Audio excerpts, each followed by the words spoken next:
I really love it here, but people don't seem to like witches in this town. Depends on the people. Now take me, for instance. I just met you, and I know I like you. So tell me, whereabouts you two staying? Oh, I see. Why didn't you tell me you have no place to stay? We have a spare room in the attic. You can use that. You'd really let me stay with you? Why, of course. But we haven't introduced ourselves. My name's Osono. And I'm Kiki, ma'am, and Gigi here is my very best friend. Hello, and welcome to the Treehouse Anime Club, where I talk about anime production and the fine folks who make it all possible. My name is David, and I am the creator and host of this program. And this week, we're kicking off the podcast by talking about the film Kiki's Delivery Service, produced by Studio Ghibli and directed by Hayao Miyazaki. This is a film that is very special to me, and I've had a blast learning about how it was made. I don't have any listener comments for this episode, of course, because this is episode 1. We are brand spanking new. And instead, I want to give a self-introduction and a general overview of the podcast and its concept. First things first, the Treehouse Anime Club is not exactly an anime review podcast. There is a general review at the end, but we're not in the business of ranking anime or putting them on a chart. This is more of a podcast about how a particular project was made. I enjoy doing research, I enjoy looking up information, and I've been an anime fan for a number of years, but for quite a while my general knowledge has started and mostly ended with the studio and maybe the director and a couple of folks like the writer. I am also brand new to podcasting in general. This is my first podcast. This is my first time working in a podcast or doing audio editing, but I'm not letting that slow me down. I believe in on-the-job training, work it out as I go. I've always thought that this would be a good skill to develop. I've had a lot of fun making this episode, and I've had a lot of fun writing for the other episodes, and I think this is a concept that I can run with for quite a while. But the main point I'm trying to get across, because I am rambling a little bit, is I wanted to create the Treehouse Anime Club to highlight the people who work in the anime industry and to highlight the people that work on my favorite shows and movies and etc. Because let's be honest, a lot of people invest a lot of time, a lot of money, and certainly just a lot of energy, just blood, sweat, and tears to bring us our entertainment. And I wanted to make this podcast to highlight these folks. And so the general idea of this podcast is to follow an anime production from start to finish, kind of like the show How It's Made, if you've ever seen that show on Discovery Channel or the Science Channel. And through covering all of the highs and lows or challenges and the various decisions that eventually lead to the final product. And all of these various small stories help inform the bigger picture. And so if this concept sounds interesting to you and you think you'd like to engage with us and keep track of this show, I would ask that you subscribe to us over on Spotify or Apple Podcasting or Google Podcasting, wherever you can find me. I should be there. There may be a little bit of holdouts on this being episode 1. There may be a couple of holdouts waiting on that approval process. At the very least, you can find me over on Spotify for right now. I am on Instagram. This is the Treehouse Anime Pod on Instagram. This is going to be my main promotional arm for the show, my main point of contact for DMs and episode announcements and various things. I have 2 kitty cats, so expect a lot of cat pictures over there on the Instagram. I also have an email address if you want to send in your write-ins to treehouseanimepod@gmail.com. I will gladly take those as well. And so we'll also be using the Instagram and the email to read out listener comments on the show. And one last thing, there is a Discord server in the works, but I want to get a couple of episodes into this project and take stock before I try to add anything else to my plate. I want to get used to producing the episodes and producing the show before I add managing a Discord server to my list of things to do. So a little bit about me for the self-introduction. My day job, I am a full-time forester. I'm born and raised in the southern U.S. I also work here. You can probably tell that from my accent. I am happily married to my lovely wife. And of course, we have 2 kitty cats. I have Link the Maine Coon and Hecate the Tabby. And of course, being a forester, I've always loved being outside and interacting with nature. So I grew up as a child of the 90s. I was a Disney animation kid well before everything else. There was also all the shows hitting Nickelodeon. We had SpongeBob SquarePants, Fairly Odd Parents, Danny Phantom. You had Cartoon Network. My favorite show was like Courage the Cowardly Dog, Dexter's Laboratory. There were also the classic reruns of Looney Tunes, Scooby-Doo, Tom and Jerry. I love those cartoons. I've been a longtime fan of all of those on the Boomerang Network. But I also grew up relatively rural.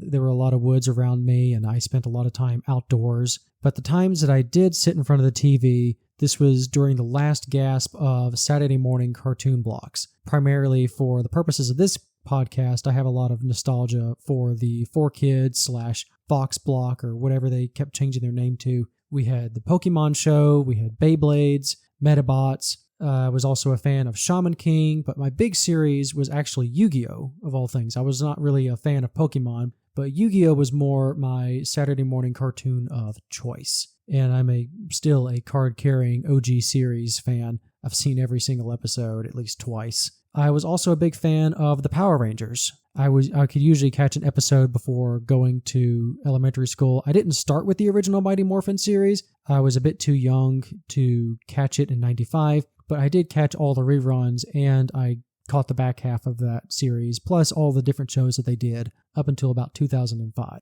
I, of course, could tell you that Yu-Gi-Oh! And Pokemon and those shows were somehow differently made than Dexter's Laboratory and SpongeBob SquarePants, but I didn't know about anime as a term until my teens, about junior high. And even then, I was watching shows like Teen Titans, Justice League, but the big one was Avatar: The Last Airbender in 2005. And it also helped that I was about the same age as Aang, the main character, when the show premiered. I watched Avatar: The Last Airbender like semi-religiously during its runtime. And even today, it's still one of my favorite series just of all time for animation. And I got into anime fandom properly, I guess, for those of us who really care or whoever's counting. But I got into anime fandom, quote, properly in about middle of high school when Avatar wrapped up its run. I had a group of friends who introduced me to a series called Full Metal Alchemist, and I ate that show up as well.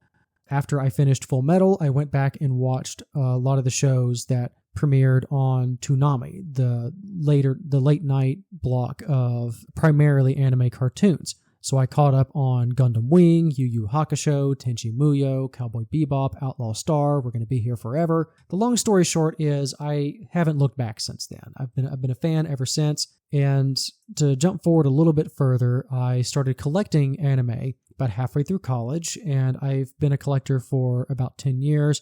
If you're going to start collecting anime, don't do it when you are half broke anyways. It's not a good idea. It's not the best financial decisions that I've ever made. But again, I don't have any regrets. And it was just not a good financial decision at the time. For my personal collection, it's gotten relatively large over the years, but I've slowed down recently. I more or less have gotten all of my primary favorites, and I place a lot of emphasis in my personal collection on rewatchabilities. I'm not just going to buy this show just to have it. I'm also not the biggest manga reader or collector. I'm not really a comic book person, but I do have my favorites. I'm trying to keep my manga collection artificially small because I already have a lot of novels and books. So the manga collection is it's fighting for shelf space on areas that are already very crowded. If I do cover a manga series on this show, it will likely be in service to the anime adaptation, usually if there's a major story divergence between the two. Of course, I'm not just an anime junkie. I have other hobbies. I love playing frisbee golf or disc golf. It gets me outdoors. I also enjoy taking a lot of walks. Going back to indoors, I of course play video games because I don't spend enough time indoors. Even with my day job as a forester, I spend quite a lot of time in front of the computer anyways, due to this fantastic modern age that we all live in. So video games are more or less for me to relax. After a day of being in front of the computer, sometimes I don't really want to engage with more computer stuff. Which of course now I'm running a podcast, which means more computer stuff. Yay. I love to read. I have quite a lot of books. My personal belief is you can never have too many books, at least until we have spring cleaning, or if we eventually have to move house and now I'm going to be the one packing them all up. Maybe I'll change my stance then. But I love science fiction and fantasy. I'm a major Tolkien buff. More contemporary side, I enjoy Brent Weeks. He has his Night Angel trilogy and the Lightbringer novels. My favorite writer in general is Michael Crichton. I really love his style, and I really wish he was still with us today. Some of my science fiction favorites are Isaac Asimov, Arthur C. Clarke, Jack Vance, and that's pretty much it for my general hobbies and how I got into animes. I want to transition over to the podcast itself. Let's talk about the schedule and the general overview, because I don't want to keep you too long on this section. I want to get to Kiki's in a minute. So first off, the release schedule for the podcast. I am targeting 2 episodes per month. This is, of course, because of my day job. That takes priority. But I think I can support 2 episodes a month. We'll see if I can maintain that. I don't mind having to go monthly, but I have a lot of anime that I want to cover. And so having more opportunities to fit more episodes into the year is ideally what I would like to do. But again, this is something I'm doing as a hobby first and to develop a skill. So I'm not going to force myself or make myself burn out on this project. That is the last thing I want to do. And so moving on to the general episode structure, I know this is episode 1. Things are likely going to change, but this is how I have the podcast planned out so far. So of course we'll start the show with the welcoming and announcements, any sort of plugs I need to get out of the way as well. I'll move on to if there are any listener comments, and of course, what have I been watching since the last episode? And getting into the main body, that's been the appetizers. So we're getting into the main course. The meat of the show will start with, why was the anime created? Is this adapting an existing work, or is it an original? Are there any special decisions involved in why this was created? This will lead into the general plot synopsis, and we'll go from there into the actual production timeline of said anime property. And in talking about this property, I am going to highlight the top level staff, your general directors and major creatives involved with the work. And anytime I talk about any of these people, I am listing at least one other anime project, at least one other, the most notable thing I can find that they have been involved with. And if you want to look into these people more, you can consider this segment sort of a research primer into these folks. If you want to go and check them out more for yourself, if you want to check them out in more detail for yourself, that's sort of the idea behind listing the creatives like this.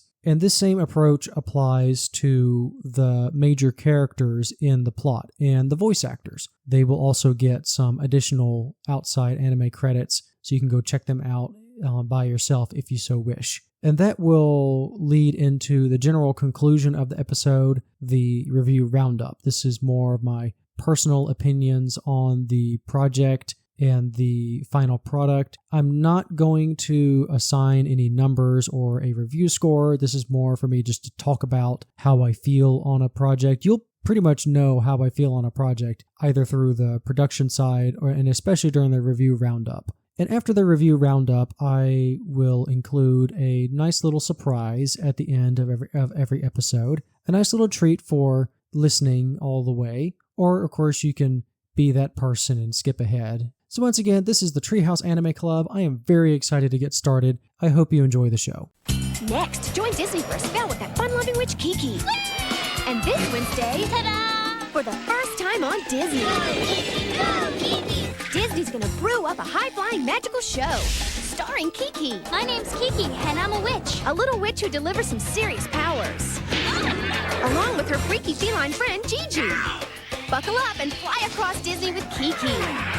It's the bewitching adventure Kiki's Delivery Service, coming up next on Disney.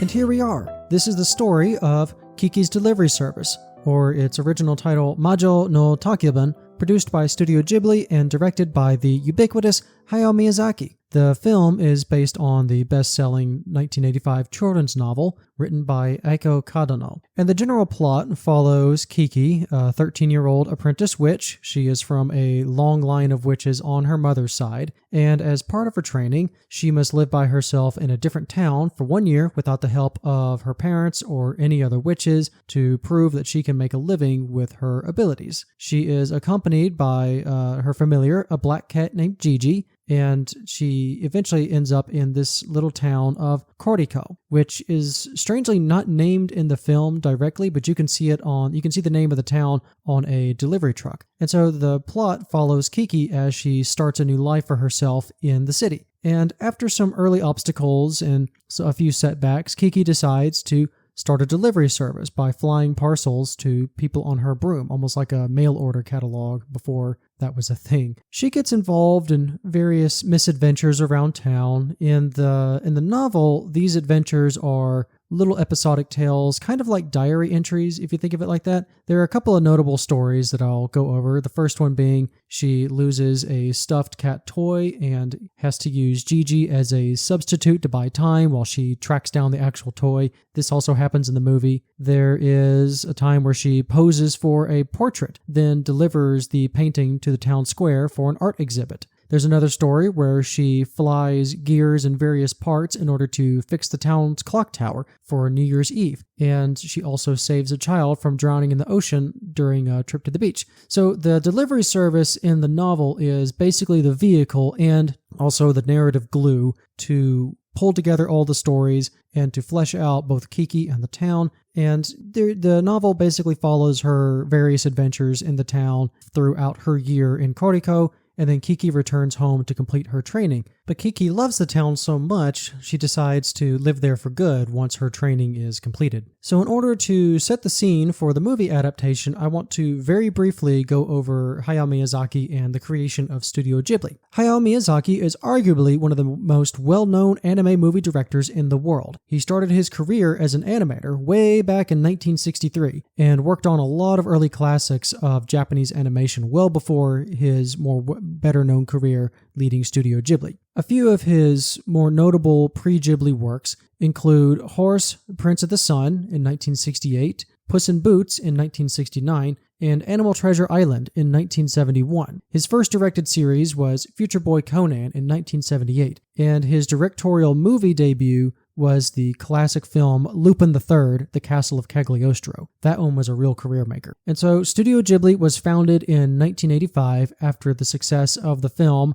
Nausicaa of the Valley of the Wind. And the studio was headed by directors Hayao Miyazaki, Isao Takahata, and producer Toshio Suzuki. The name Ghibli was chosen by Miyazaki from an Italian noun from World War II to describe a hot desert wind. The idea was that Studio Ghibli would blow a new wind through the animation industry. And what makes Ghibli unique is that this studio was founded to produce theatrical films, not TV series. Now, the studio has dabbled in various projects over the years, but it is most well known for producing theatrical films. And in particular, the 2001 film Spirited Away put Miyazaki and Studio Ghibli on the worldwide stage properly by winning Best Animated Picture. The studio had, of course, had major successes before, but Spirited Away was the true worldwide mainstream recognition. Studio Ghibli has had several high-profile films and a reputation for quality. Their films are amongst the highest-grossing anime feature films in Japan. The studio mascot is the character Totoro from Miyazaki's 1988 film My Neighbor Totoro. And over the years, Miyazaki has had multiple retirements, the last big one being around 2013 after his film The Wind Rises was apparently supposed to cap off his career, but he's since come back, and he's currently working on his new magnum opus, How Do You Live? This is his new final film project launching later this year. And after his latest retirement in 2013, Studio Ghibli kind of closed its doors for a while and restructured in 2014 following the retirement. and a lot of the staff were picked up by other studios or founded their own. So today's Studio Ghibli is very different from the Studio Ghibli that made Kiki's Delivery Service. So speaking of, the rights for Studio Ghibli to adapt the Kiki's Delivery Service novel into film were acquired in 1987, alongside two other companies co-producing. There was the Tokuma Shoten Publishing Company.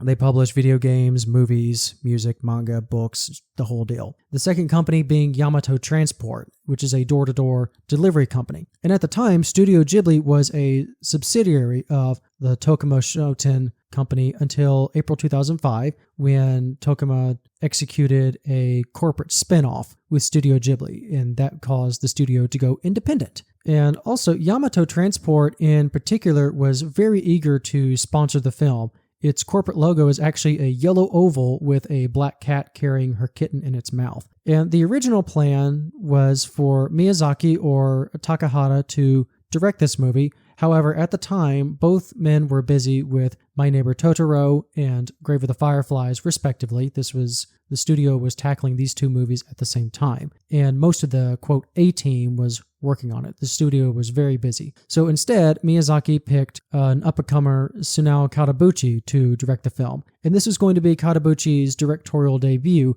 but Miyazaki oversaw the project as a producer. And so this movie was given as a training project of sorts for the younger staff at Ghibli while the rest of the folks were working on Totoro and Fireflies. So first, I want to talk about Sunao Katabuchi for a little bit. Even though his part in this story is a little brief, he gets his due later down the line. Katabuchi started working under Miyazaki while he was still in college, actually. Katabuchi submitted a couple of scripts for Sherlock Hound, a series that Miyazaki directed just a couple of episodes of, but nevertheless, you gotta start somewhere. Sherlock Hound is basically Sherlock Holmes, but everyone's a dog. Later down the line, Miyazaki tried to bring in Katabuchi as a scriptwriter for the film Nausicaa of the Valley of the Wind, but that didn't quite work out. So now Katabuchi has also worked under Isao Takahata. So the main thing I'm wanting to establish here was Katabuchi had done a lot of background work and support work and script writing for both Miyazaki and Takahata in the past, so Kiki's Delivery Service was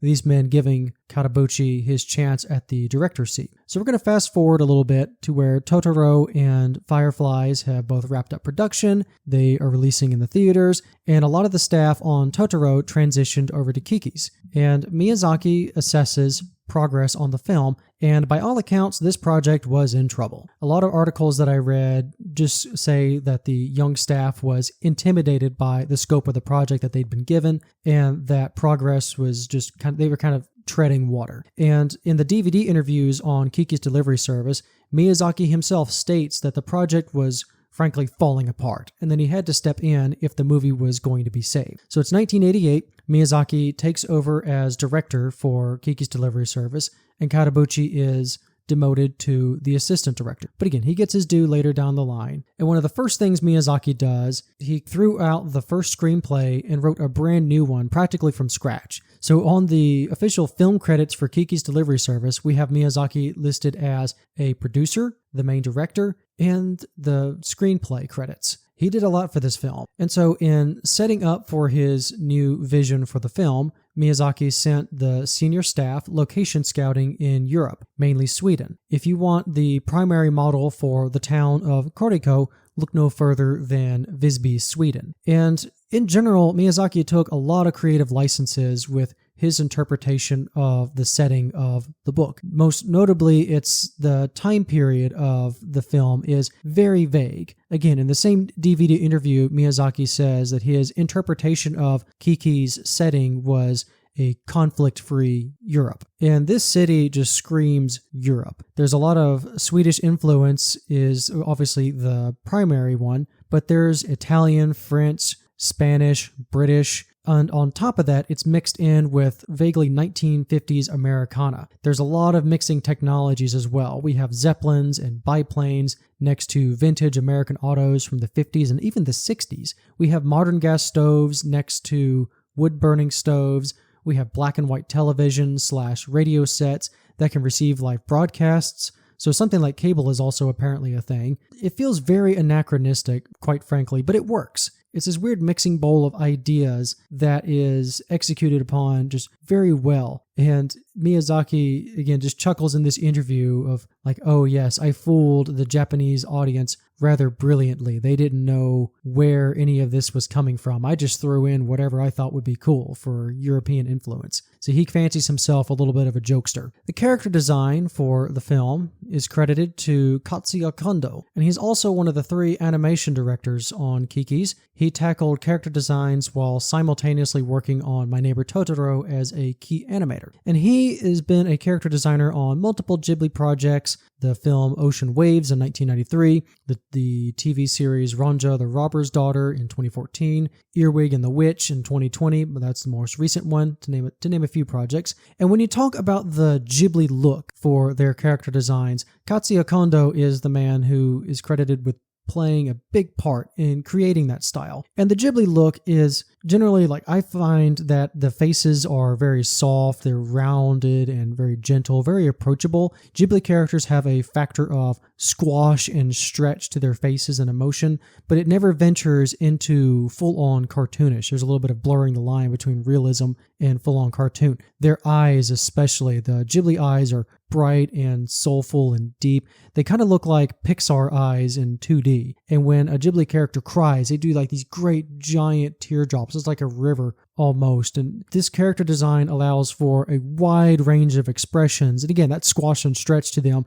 But again, it never looks cartoonish. It just works. It's a very soft and approachable character design philosophy. And it's one of the factors that defines a Studio Ghibli project. The art director on the film is credited to Hiroshi Ono. This guy's been in the industry for a long time. He is a longtime art director and a prolific background artist. He's also a founder and the current representative of Studio Fuga, which is a background and art design support studio. Some of the other works that he's been involved in, the studio that did backgrounds for Akira. There's another movie, Jinro, The Wolf Brigade. And if we're talking more recent projects, he's done episodes of Jujutsu Kaisen, Spy Family, and Fire Hunter. So Hiroshi Ono was brought on to Kiki's delivery service as the art director by request of another man named Kazuo Oga, who at the time was on the Totoro team as the art director. But for this film, he was in charge of backgrounds. And for our purposes, Kazuo Oga has been on the backgrounds team for pretty much all Ghibli movies up until the 2014 film when Marnie was there. And from then, he's been involved with The Boy and the Beast by Mamoru Hosoda at Studio Chizu, In This Corner of the World, directed by Sunao Katabuchi. There you go. Over at Studio Mappa, he's also done backgrounds for Mary and the Witch's Flower by Studio Ponok. Studio Ponok was founded in 2015 by a lot of former Ghibli staff. So Mary and the Witch's Flower was their debut film. And a more recent favorite of mine, he was also on the backgrounds team for the film Oko's Inn, directed by Kusaka Kitaro in 2018 at Studio Madhouse. Oko's Inn was a film that was also produced with a lot of former Studio Ghibli staff who transitioned to Madhouse. And as far as the backgrounds for Kiki's delivery service, to get back on track, the main word that comes to mind when I think of the setting for Kiki's is painterly. Not so much watercolor, but almost like a portrait, almost like a landscape portrait. Her home in the country is just absolutely gorgeous. There are plants, flowers, just lush, vibrant green bursting from the seams of her home and the surrounding countryside. The town of Koriko is very busy. The crowd shots and the traffic are all hand-drawn, very distinct. There's not a single repeated person in these crowds. And this is before the advent of computers being used to take care of a lot of this grunt work. So every person you see in these crowd shots, every automobile you see, this is hand animated. It's just absolutely nuts. There are, of course, this being a delivery service via broomstick, there are a lot of shots of the town viewed from above. And even though Koriko is represented to be this relatively modern, bustling, vibrant city, it is also a very green town. It's a town that is on the up and up, but you can see the new and the old buildings are very stately. And again, the mixed settings and the mixing of European influences makes for a very unique setting. There's a ton of detail in the backgrounds, and it's one of the main reasons I keep coming back to this film. I find something new every time I watch this film. In terms of soundtrack, Joe Hisaishi is the musical composer for Kiki's, and he's the musical composer for practically every film Miyazaki has directed. And he mentions on the extras that Prague was the primary influence in his musical direction. The soundtrack isn't particularly complicated. It's more focusing on bright violins and piano, a couple of woodwinds. The main motif, I would say, of the soundtrack is a town with an ocean view. I played a little bit of that track leading into this part of the podcast. Pieces from this song appear throughout the general score. And all that being said, Miyazaki's script is very different from the Kiki portrayed in the original novel. For one, with the new storyboard that he has penned, the project has ballooned from a 60-minute TV special to its 105-minute theatrical runtime that we know today. And again, while the book is very episodic and mostly conflict-free, Miyazaki felt that the story needed a little bit of, quote, punching up to make the project more appealing as a film. He also made some changes to Kiki's appearance. In the novel, she has long hair with a small black bow, while in the movie, Kiki has short hair and a bright red bow. It makes a rather big difference if you were to look at the cover for the original novel and to see Kiki in the movie. She looks very different. Miyazaki's Kiki is also more headstrong than she is in the novel. He puts more focus on her feeling out of place and struggling to fit in and finding her place within the town, the very fish out of water aspect, as it were. But the biggest difference between the film and the movie happens around the midpoint of the story when Kiki essentially loses heart and almost gives up on her dream of completing her training or her dream of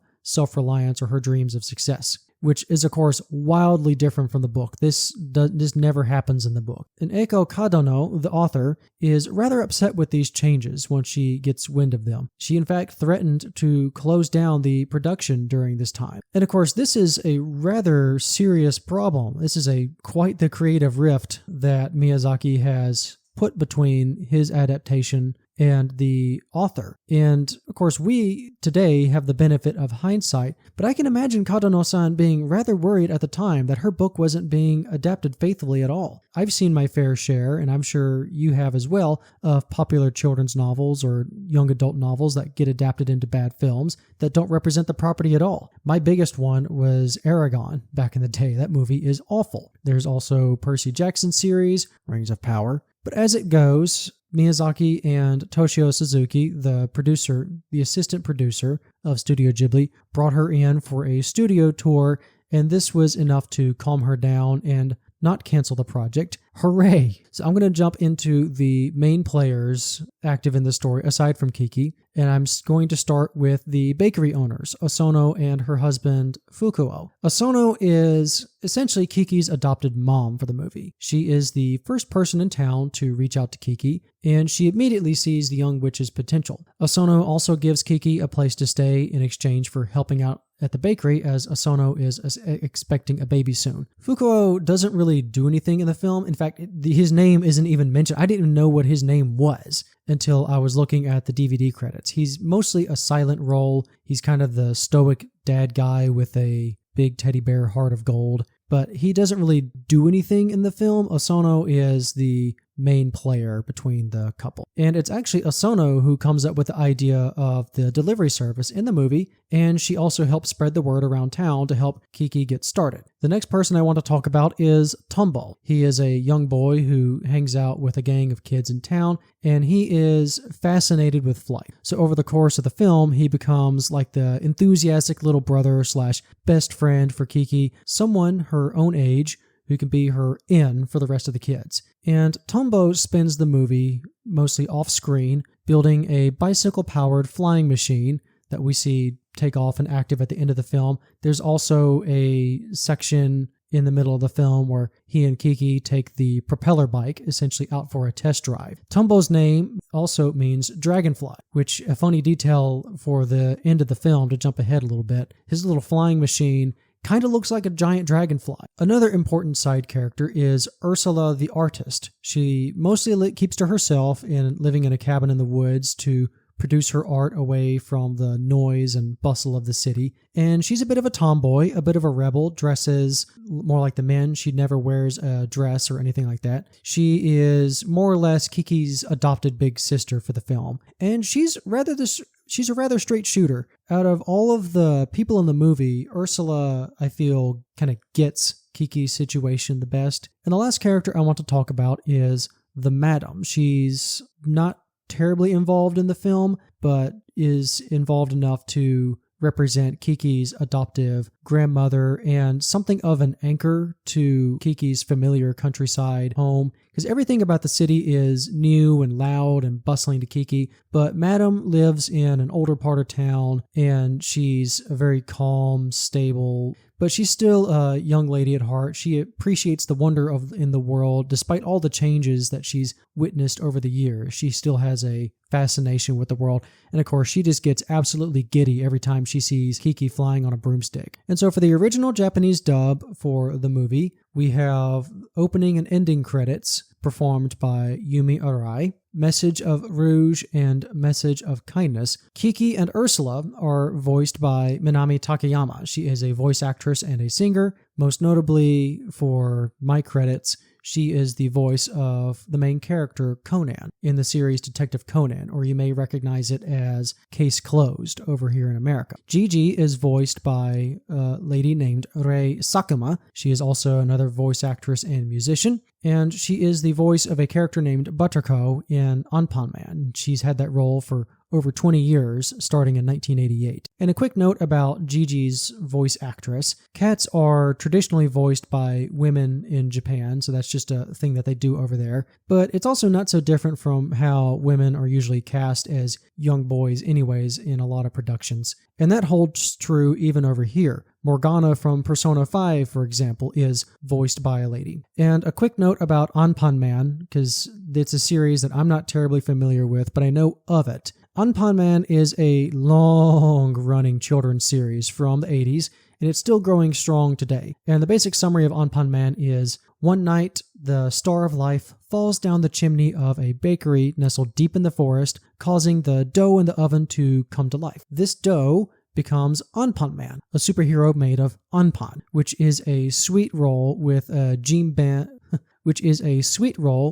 bean jam filling, like a red bean paste. Osono is voiced by Keiko Toda. She is also a singer. Keiko Toda has been active since the 80s, as far back as the original Gundam. And she's also been the voice of Anpan Man from 1988 to 2019, so the main character of the Anpan Man series. And she's still active today. She voices Ataru's mom, the main character Ataru. She voices his mom in the currently airing Urusei Yatsura reboot that started up last year. Tombo is voiced by Kappei Yamaguchi. And going back to Detective Conan for a moment, there is a companion series of sorts to Detective Conan called Magic Kaito. And so Kappei Yamaguchi voices the Kaito Kid. Think of him as the Arsène Lupin to Conan being Sherlock Holmes, sort of that deal. And a more recent project he's been involved in is he is the voice of Usopp in the One Piece film Red. And lastly, we have Madame being voiced by Haruko Kato. She's mainly a TV actress, but she also voices another Madame. Haruko Kato voices Madame Solomon in the 2004 film Howl's Moving Castle, also directed by Miyazaki. So Kiki's Delivery Service premiered on July 29th, 1989,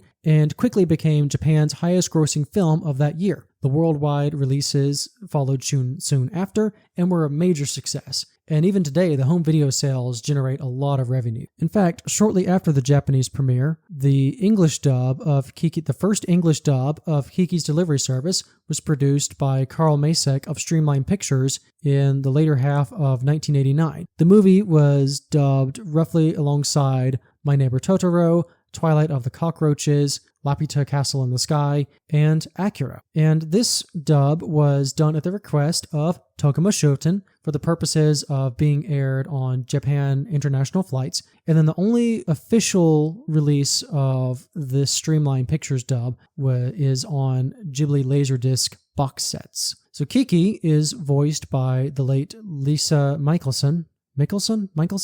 I think it's Michelson, who also voiced Satsuki, one of the sisters, in My Neighbor Totoro. Gigi is voiced by Kerrigan Mahan, And for the Streamline Pictures dub, I found a lot of folks who were involved in the original Dragon Ball Harmony Gold dub. So for the purposes of this, Kerrigan Mahan was the voice of Yamcha in the Harmony Gold dub of Dragon Ball. Ursula is voiced by Edie Merriman, and she also voiced Fujiko Mine in Lupin III, Parts 2, all of that series, and she was involved in the dub for Castle of Cagliostro. She's also known as Tilemon for the 1999 Digimon Adventures series. Tombo is voiced by Eddie Frierson. He was also the voice of Tenshin in the Harmony Gold Dragon Ball dub. And finally, we have Melanie McQueen as the voice of Madam. She's had various supporting roles over the years. She was the voice actress for Sister Clara in an episode of Cowboy Bebop,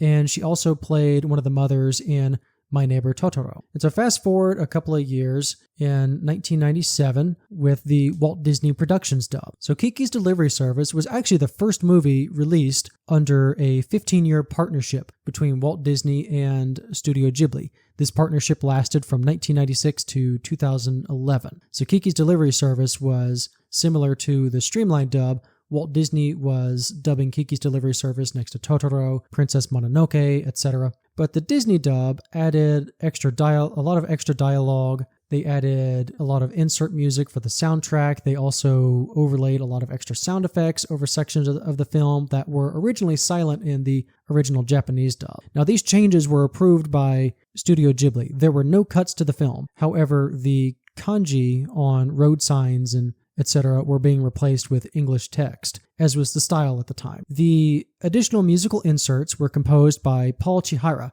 and really there's not much to say about the musical inserts other than they were mostly like soft piano works, but then just out of nowhere there's a rendition of In the Hall of the Mountain King. The original opening and ending songs were replaced by 2 new songs. These were written and performed for the English movie by Sidney Foray. The opening credit song was replaced by this title, Soaring, and the ending credit song was replaced with I'm Gonna Fly. So Kiki's Delivery Service premiered at the Seattle Film Festival in the Egyptian Theater on May 23rd, 1998, with a release to home video shortly afterwards in September 1998. It did the film circuit and went straight to home video. The movie also had multiple premieres on the Disney Channel from 2000 through around 2002. So the voices in the 1997 Walt Disney dub. We have Kiki, voiced by a young Kirsten Dunst. She would have been around 15 years old at the time. Gigi is voiced by the late Phil Hartman. This was his last official voice actor role, and his passing actually came 5 days before the Seattle premiere. And the Walt Disney dub, the current English dub, is dedicated to him. Ursula is voiced by Janine Garofalo. Tombo is voiced by Matthew Lawrence, the kid from Planes, Trains, and Automobiles, the kid from Mrs. Doubtfire, and the recent finalist of Worst Cooks in America Celebrity Edition, That's So 90s. That was a fun credit to find on top of his general film credits. And Madame is voiced by Debbie Reynolds. And a quick note about Phil Hartman. He, in particular, inserted a lot of ad-libs for Gigi. His version of Gigi is very snarky versus the Japanese dub and even the streamlined dub of Gigi, where he was given a little bit of snark in that one. Most of these ad-libs are just general filler. And so in 2010, with the end of the partnership looming in the distance, Disney took the opportunity to get one last set of DVD Blu-rays out into the wild. And as part of these redistributions, Disney took another look at the dub. A lot of lessons had been learned from the 90s dub when the industry was newer and there was less standardization. There are no new actors for any of the roles. This is more akin to a re-edit. And so the 2010 dub combines elements from the original 1997 Disney dub and the original Japanese dub. Most notably, a lot of Phil Hartman's ad-libs were cut. Also of note, the original Japanese opening and ending credits were restored. And in 2010, the company G-Kids acquired the theatrical rights for the Studio Ghibli catalog and took charge of releasing the titles that came afterwards. And in summer 2017, they officially inked a deal on a new set of Blu-ray/DVD releases beginning in October 17th with, you guessed it, Kiki's Delivery Service leading the pack. And so alongside Fathom Events, this started the Ghibli Fest, which features limited runs of Ghibli films in major U.S. theaters. It's still ongoing. You can, in fact, go to their website and check out the nearest theater. It's a heck of an experience, I have to say. Kiki's Delivery Service, along with all the other films from Studio Ghibli, are available for streaming on HBO Max. They are part of the Ghibli catalog. And with the success of this film adaptation, despite the creative differences between herself and Studio Ghibli, Eiko Kadano penned 5 direct sequels to her novel, the first one in 1993 and the latest one in 2009, where Kiki grows up from 13 years old to young adulthood, and by book number 6, she is in her 30s, married, and with twin children. I'll leave it to you to guess who she ended up married. And in 2003, the first novel was officially translated to English, and you can still buy it today if you wanted to. Other adaptations of Kiki's Delivery Service include a manga adaptation. This was translated to English in 2006. There have been multiple musicals and stage plays since the mid-90s. There was also a limited run at the Southwark Playhouse in the UK from December 2016 to January 2017. This version of the stage play is based on the film. Also, the manga adaptation was mostly based on the film. And there was even a live-action movie produced in 2014. If you want, there are multiple trailers on YouTube. I've checked it out. It kind of looks interesting. And even Disney, back in 2005, had expressed interest in making a live-action Kiki's movie, but that basically vanished into smoke. There's no other details. They announced it, and then poof, radio silence. And so we arrive at last to the review roundup. And I want to start this segment by going through my personal journey with Kiki's Delivery Service. I've, of course, said at the outset that this is a very special movie to me, and my first encounter with the film was actually completely by chance. It's around 2001, I believe. I was about 8 years old at the time, and I was randomly flipping through channels, finding something to watch, and I landed on the Disney Channel in time to see Kiki fighting her way through the thunderstorm. Gigi is talking to her, and she finds shelter in a train car. And this movie immediately hooked me because of just how it looked. And plus, it was also on the Disney Channel. I had no idea what this movie was or what it was about, but it looked very interesting. And the next hour and a half just had me completely spellbound. I couldn't wait through all the commercials. And at the time, I reconciled this film in my head as maybe this movie is a long-lost Walt Disney property, because this was also during the period where Disney was still releasing limited runs of their classic catalog and then, quote, locking them away in the Disney vault forever. And as a kid, Kiki's Delivery Service was attention-grabbing, mostly because of how it looked, but also because I really enjoyed the flying segments. I found Gigi to be hilarious, and Kiki's struggles were rather gripping for what was a rather mundane film. For a movie about a witch, there's really no flashy magic or any sort of spell casting or even potion brewing.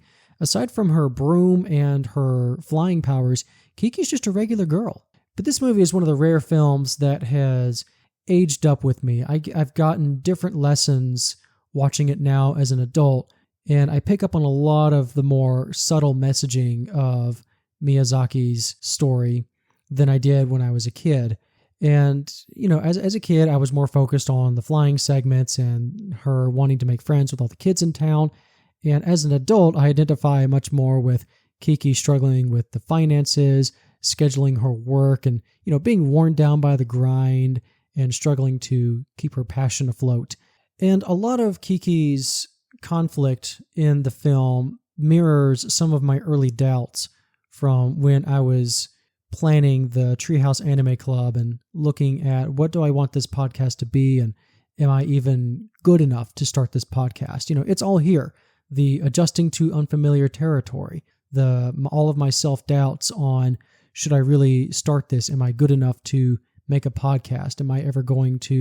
How am I going to develop my style? You know, all of the things of looking at these long-running podcasters and how well they've mastered their craft, and me doing this first episode and hitting re-record and deleting entire minutes or hours thinking to myself, this is not good enough. This is not good enough.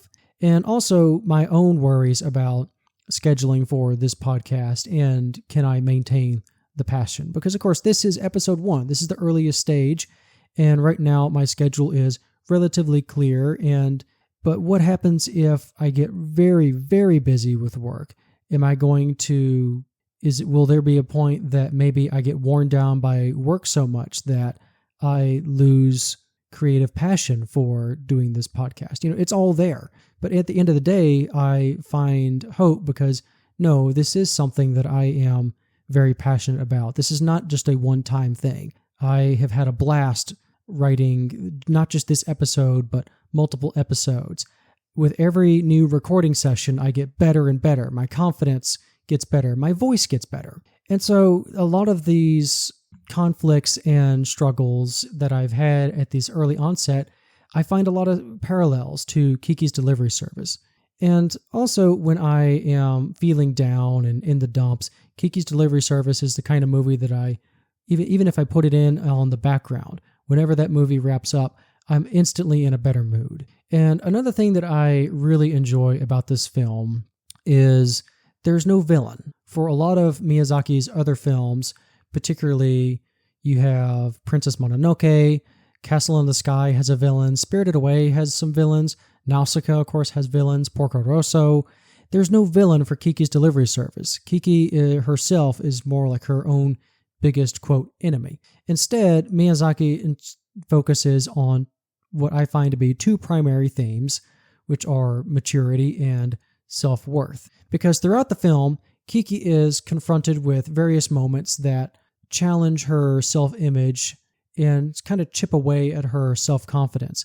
Of course, there's the feeling out of place in the big city. Even after she gets established, she, for a lot of the film, feels like she's still struggling to, find her place.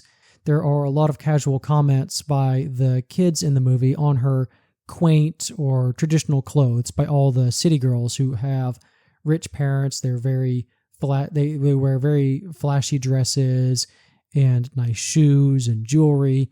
Kiki, of course, also wants to wear pretty things and hang out with the kids, but she's having to manage her own money. She's self-employed, as it were. She doesn't have the money to buy the latest fashion items in town. And she's at least pragmatic enough to save her money and put those priorities first. But it's still something that weighs down on her. She is a 13-year-old girl, after all. She wants to be pretty and hang out with all the girls and be popular with all the boys in town. And this also goes into her doubts about career choice and skill level. Her only skill is flying, and she places a lot of importance on her skill of flying. This is my one thing that I'm good at, which is obviously not true, but that's one of the voices of doubt that Kiki repeats to herself throughout the film. And Kiki has a good heart, but her main character flaw is she has that fallacy of thinking she needs to have all the answers ready at the time, or has to be capable enough to take care of absolutely everything by herself. She also, through the film, doesn't define her own success or doesn't properly define her own successes. Or I'm not as great as my mother was when she was my same age. Or I'm not as good at, I'm not as good. I'm not good enough. I still have a lot to work on. She's not recognizing the, honestly, major leaps that she's taken. She's gone from being a complete stranger in town with basically nothing but the clothes on her back to she has a place to stay. She is contributing to helping out at the bakery. Her delivery service is a success, but she is too wrapped up in her own insecurities to really recognize it. And she honestly throws herself into the delivery service too hard and hits that classic point of burnout. And at the middle of the film, Kiki unexpectedly loses her powers. The exact reason why she loses her powers was a talking point at the time. And of course, this definitely didn't happen in the book. But as far as narratively, I believe losing her powers serves 2 masters. The first one being we need to have a central drama for the film, and it's also a major character building moment for her. So in losing her powers, number one, primarily, Kiki can no longer fly. And secondly, she loses the ability to talk to Gigi. And in the process of trying to brute force her powers, it's not like her powers vanished overnight. It's more of a slow but yet sharp decline. And as she's losing her powers, she tries to, brute force it. She tries to push through that burnout. And in the process, she breaks her mother's broom that she rode into town on, which, that's a very symbolic part of the film as well. And so losing her powers naturally means that this is the lowest point for Kiki in the film, but it's also the opportunity for the greatest change. And during this part of the film, there's a great conversation between Kiki and Ursula, where Ursula basically tells her, Kiki, this is no different than suffering from an artist's block or a writer's block. And if you brute force this, you're never going to get better. You need to learn to take time for yourself, and things will naturally come back to you. But Kiki, of course, has been so obsessed with proving herself and making the delivery service a success that she's forgotten what's really important, having fun and taking time for herself and connecting with people. She's a responsible working member of society, but that doesn't mean she has to live for her work. And yes, obviously, Kiki gets her powers back at the end of the film, but the real change is in her approach, her perspective. That's the real lesson here. She's learned those lessons, and she's a much more well-balanced person at the end of the movie.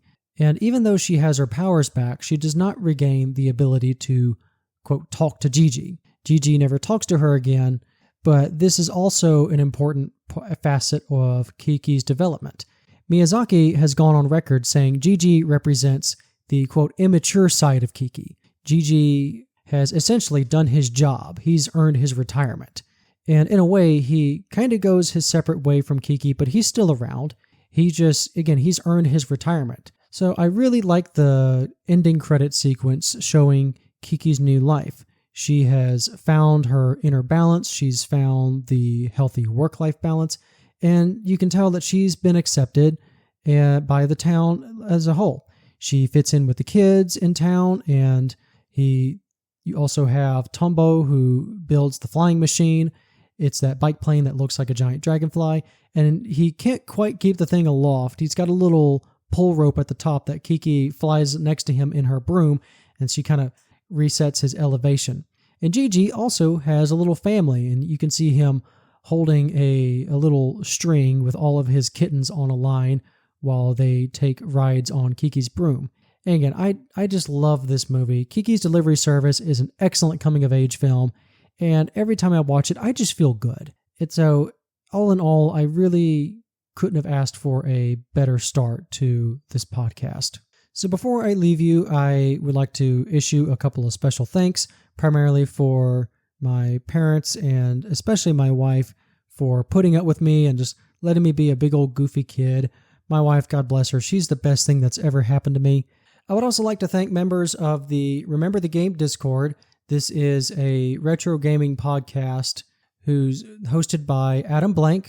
He is a comedian and retro game reviewer and an all-around great guy. He's kept me honest.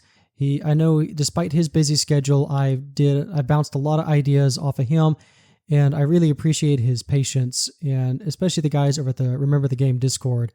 There were a couple of you guys out there. I don't want to list specific names, but you know who you are, and I really am thankful for your support and for keeping me honest. There is another podcaster who I owe a lot of thanks to. His name is Unbuckled Cape, and he is the host of Unbuckled Comics. This is a comics review podcast. He started a couple months before me, and just to see his growth and development has been very inspiring. I've also dropped a lot of ideas with him. There was a lot of brainstorming, and again, another person who just kept me honest. I couldn't have done this without all of you, and I'm eternally grateful that you guys for your patience and your support and your guidance. This has been the Treehouse Anime Club. My name is David, and I really hope you enjoyed my show. Thank you so much for listening.